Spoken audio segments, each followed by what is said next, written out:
मैं क्योंकि मुख्यधारा के मीडिया में काम करता हूं, एबीपी न्यूज़ के साथ करियर शुरू किया, फिर जी न्यूज़ के साथ काम किया और फिलहाल इंडिया न्यूज़ के साथ काम कर रहा हूं। तो मैं अपना कुछ अनुभव ही साझा करूंगा आपसे कि मुख्यधारा के मीडिया में आप जब अपनी जाति बताते हैं, दो तरीके हैं काम करने के मुख्यधारा में या किसी भी दूसरे विषय में। एक तो आप अपनी जाति छुपा लीजिए, मत बताइए कि किस जाति के हैं। मेरा नाम सुमित चौहान है तो चौहान से पता नहीं चलता कि आप किस जाति के हैं। लेकिन जब आपका सामने वाला जो आपसे सीनियर है वो पूछता है कि मेरे वहां तो चौहान दलित लगा लेते हैं, वो कहते हैं कि हम राजपूतों के वंशज हैं, वो जानना चाहता है कि आप किस जाति के हैं। वो ये पता करने की कोशिश करता है कि आपकी जाति क्या है, कहीं इस जाति के पीछे आप दूसरा सरनेम चुराकर सवर्णों की जमात में खड़े होने की कोशिश तो नहीं कर रहे हैं। एबीपी न्यूज का मैं आपको थोड़ा सा एक अपना अनुभव बताऊंगा। करियर के लिहाज से मेरे लिए अभी भी जोखिम भरा है कि मैं वहां के पर्दे खोल रहा हूं, लेकिन जो सच है वो जरूर बताना चाहिए। शुरुआती दौर में जब मैंने एबीपी न्यूज से ये तालियां उनके कानों में पड़ेंगी और मेरे लिए फरमान जारी होगा लेकिन मुझे चिंता नहीं है। एबीपी न्यूज में मैंने जब अपना करियर शुरू किया, मेरे सीनियर, मुझे करीब 6 महीने हुए थे, एक सीनियर से ऐसे ही दलित विषयों पे बात हो रही थी। किसी दलित मुद्दे पे उस समय ऊना कांड हुआ था, ऊना कांड में दलितों को पिटाई की गई थी, तो उस विषय पे हमारी बात हो रही थी। तो मेरे जो सीनियर है उन्होंने कहा कि जिस तरह से बहुत ही कड़े शब्द हैं, बहुत ही दुखद शब्द हैं, लेकिन मुझे बताने पड़ेंगे क्योंकि हम जो महसूस करते हैं वो बताना चाहिए। मेरे सीनियर जर्नलिस्ट जो करीब 15 साल से मीडिया में काम कर रहे हैं, उनका कहना था कुत्तों को और दलितों को घी हजम नहीं होता, और जिस तरह से उनको आप लात मार के रखते हैं वैसे ही इनको आप कंट्रोल नहीं रखेंगे तो ये बिगड़ जाएंगे। ये एक उस आपकी जाति के उस नवयुवक पत्रकार के लिए, जब वो किसी मीडिया हाउस में काम करने के लिए अपने सीनियर से सीखने के लिए जा रहा है, तब उसको इस तरह की बातें बोली गई। तो आप सोचिए आपका कॉन्फिडेंस कितना टूट जाएगा, आप कितना लो फील करेंगे, कितना इमोशनली फील करेंगे। लेकिन क्यों, हम बाबा साहब की औलाद हैं और नारा लगातार लगाते रहते हैं कि हम अम्बेडकरवादी हैं और संघर्षों के आदी हैं।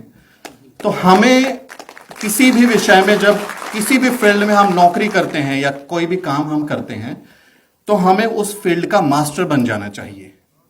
आप उस फील्ड में इतना ताकतवर के साथ, इतनी कामयाबी के साथ अपने काम को कीजिए कि सामने वाले का मुंह बंद कर सकें, क्योंकि हमारे पास सिर्फ और सिर्फ अपना काम है। हम जो भी काम करते हैं सिर्फ और सिर्फ वही एक हथियार है हमारा।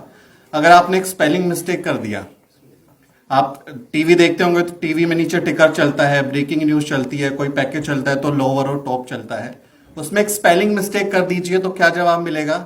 ये तो आरक्षण वाले हैं, या तो ऐसे ही पढ़ लिख के आए, हम तो पहले ही कह रहे थे इनको कुछ आता जाता नहीं है। तो हमारे ऊपर जब हम किसी भी विषय में, मैं सिर्फ पत्रकारिता की बात नहीं कर रहा, किसी और फील्ड में भी जब हम लोग काम करते हैं तो हमारे ऊपर एक दबाव रहता है, साइकोलॉजिकल प्रेशर रहता है कि आपको ज्यादा से ज्यादा सटीक होने की जरूरत है, क्योंकि आपके साथ आपकी पूरी जमात है, आप उस समुदाय को रिप्रेजेंट करते हैं जिसके बारे में कहा जाता है कि वो किसी लायक नहीं है, वो सिर्फ आरक्षण की मलाई खा के आगे बढ़ रहा है। तो आपकी जरा सी गलती आपको उस पूरी समुदाय को कलंकित करने के लिए इस्तेमाल की जाती है। लेकिन नहीं, क्योंकि हम लोग तो अपने काम के साथ आगे बढ़े हैं। एबीपी न्यूज में बहुत सारे ऐसे एग्जाम्पल्स रहे, बहुत सारे अनुभव रहे जो जाति विशेष के साथ रहे हमारे। जब मैंने एंटर किया मीडिया में तो बहुत सारी क्रांति दिमाग में थी कि नहीं, जाके हम अपने समुदाय की बातें करेंगे, अपने हक की आवाज उठाएंगे। और जो एक रहता है किसी भी युवा व्यक्ति में, हालांकि मैं अभी भी युवा हूं, बाल नहीं है तो वो जो चश्मा था युवा पत्रकार का, वो मीडिया हाउस में जाने के बाद टूट गया, बहुत ही बुरे तरीके से टूट गया। समझ में आया कि रोजी रोटी के लिए ये काम करना है, लेकिन अपने जो अंदर की जो बात है, जो आपका जमीर है, उसको मारने नहीं देना है।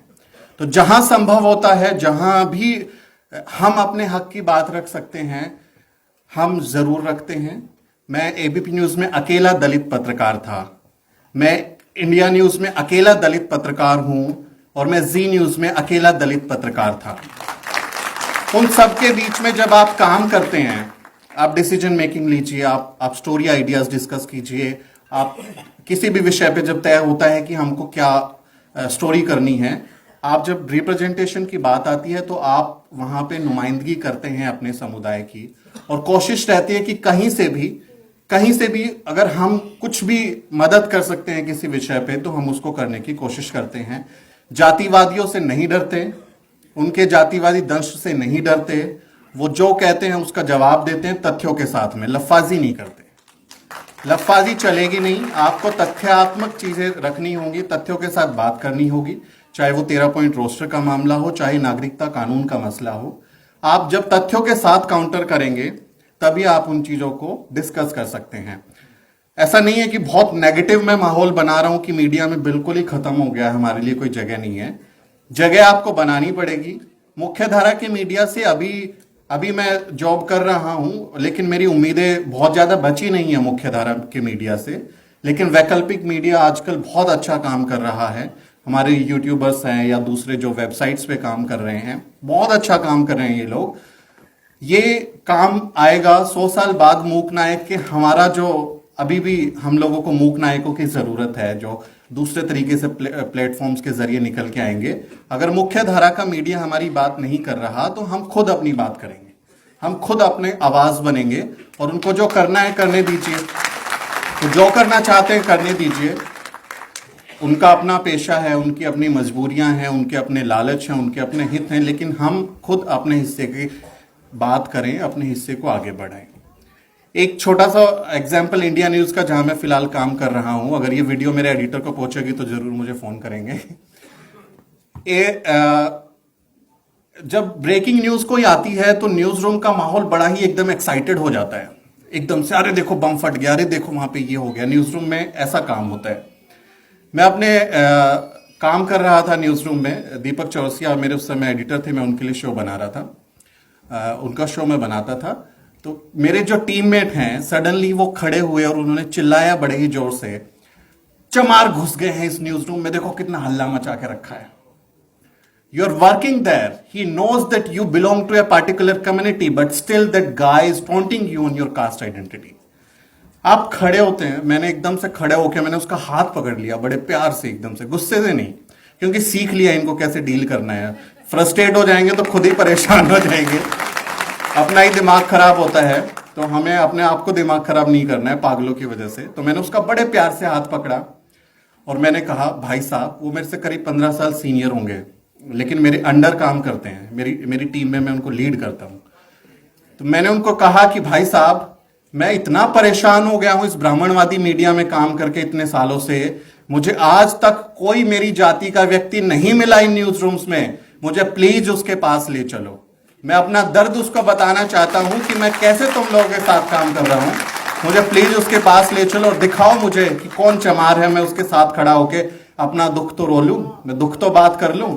उसको मैंने इतने शब्दों से जलील किया कि उसने पूरे न्यूज रूम में माफी मांगी। मैंने उसे बताया कि मैं चाहूं तो मैं तुम्हें जेल भेज सकता हूं, मैं चाहूं तो तुमने एक इलीगल काम किया, इट्स अ क्रिमिनल एक्ट, अगर मैं चाहूं तो तुम्हें मैं जेल भेज सकता हूं इसके लिए, लेकिन कितनों को भेजू, तुम तो सबके सब वही हो, तुम तो सबके सब वही हो।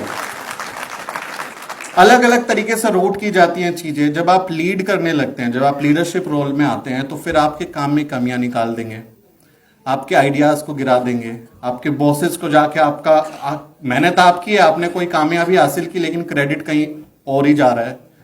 जैसे दूध तो सब लोग भैंस का पीते हैं, लेकिन गुणगान गाय का करते हैं। तो वो स्थिति होती है कि आप जो है काम तो आप कर रहे हैं, लेकिन काम का क्रेडिट जो है कहीं और ही जा रहा है। तो मुख्य धारा का मीडिया अभी जनवादी मीडिया नहीं रहा है। पेशे में हूं तो समझ गया, चश्मा टूट गया। मुख्य धारा का जो मीडिया है वो जनवादी मीडिया नहीं रहा है। कोशिश ये है कि मैं बहुत जल्दी उसको छोड़ दूं। फिलहाल परिवार चल रहा है तो काम कर रहे हैं, लेकिन कोशिश है कि बहुत जल्दी उसको मैं छोड़ दूं। कल ऑफिस जाना है, बट अभी मैं मेडिकल लीव पे हूं, तो एक हफ्ता और नहीं जाऊंगा। तो ये सारी चुनौतियां हैं, लेकिन ऐसा नेगेटिव बिल्कुल मत महसूस कीजिएगा कि हम बिल्कुल ही एकदम दीनहीन हैं, हम कुछ कर नहीं सकते, हमें पत्रकारिता में नहीं जाना चाहिए। नहीं, हमें जाना चाहिए और हमें अपनी जगह खुद बनानी चाहिए और तथ्यों के साथ जाना चाहिए, विश्वास के साथ जाना चाहिए, और जो भी आप काम करते हैं उसमें कमी की गुंजाइश मत छोड़िए। चाहे आप किसी भी विषय में काम कर रहे हैं, कमी नहीं होगी तो सामने वाले का मुंह आप बंद कर पाएंगे, और उनसे उम्मीद मत पालिए कि वो आपके मुद्दों को दिखाएंगे। वो उनके मुद्दों को दिखाएंगे जहां से पेमेंट हो रही है, सीधा बोले तो जहां से पेमेंट हो रही है, जहां से चीजें चल रही हैं उनकी, तो वो उनके मुद्दों पे ही काम करेंगे, उनके मुद्दों को ही दिखाएंगे। लेकिन मुख्य धारा का मीडिया भयंकर रूप से जातिवादी है, भयंकर भयानक रूप से जातिवादी है कि वो आपको इतना परेशान कर देंगे, वो आपको इस तरह से घुट देंगे, आपको घोट देंगे। अभी हमारी साथी मीना कोतवाल आने वाली हैं, वो बीबीसी के साथ काम करती थी, बीबीसी हिंदी के साथ। उसको जातिगत रूप से इतना परेशान किया गया कि उसने 2 बार आत्महत्या करने की कोशिश की। तो वो प्रेशर लगातार आपको अलग अलग तरीके से रूट किया जाता है, आपको परेशान किया जाता है। लेकिन मेरा तो नारा यही है, अभी एक्सीडेंट हुआ था, 4 महीने से बेड रेस्ट पे हूं। पहला कार्यक्रम है जो अशोक जी के सौजन्य से आप आया हूं, क्योंकि इतना बड़ा इवेंट था तो मैं मिस नहीं करना चाहता था कि इतिहास में मैं मेरा फोटो ना हो, जब मैं अपने बच्चों को दिखाऊं कि देखो मूक नायक का जो 100 साल पूरे होने का जश्न था, मैं उसमें शामिल था, तो इसलिए मैं आया। तो हमारा जो सबसे प्यारा नारा है, हम अंबेडकरवादी हैं और संघर्षों के आदी हैं। तो ये नारा हमेशा आपको एनर्जी देगा, ये नारा हमेशा आपको प्रेरित करेगा। जब आप अपनी तकलीफ को देखेंगे कि मेरे साथ जातिवाद हो रहा है, अरे देखो उसने तो मैंने ये काम किया था, उसने तो रिजेक्ट कर दिया।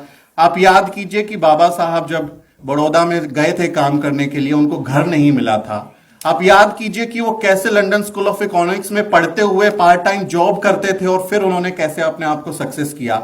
आप याद कीजिए कि कैसे उनके बच्चे बीमार थे और वो इलाज कराने की बजाय हमारे लिए मेहनत कर रहे थे। तो हमें उनसे प्रेरणा लेनी चाहिए। हमें सावित्रीबाई फुले, फातिमा शेख, हमारे पेरियार साहब, काशीराम साहब, इनके जीवन को जब अगर आपने पढ़ लिया, उनको अगर समझ लिया, तो आप कभी लो फील नहीं करेंगे। आपको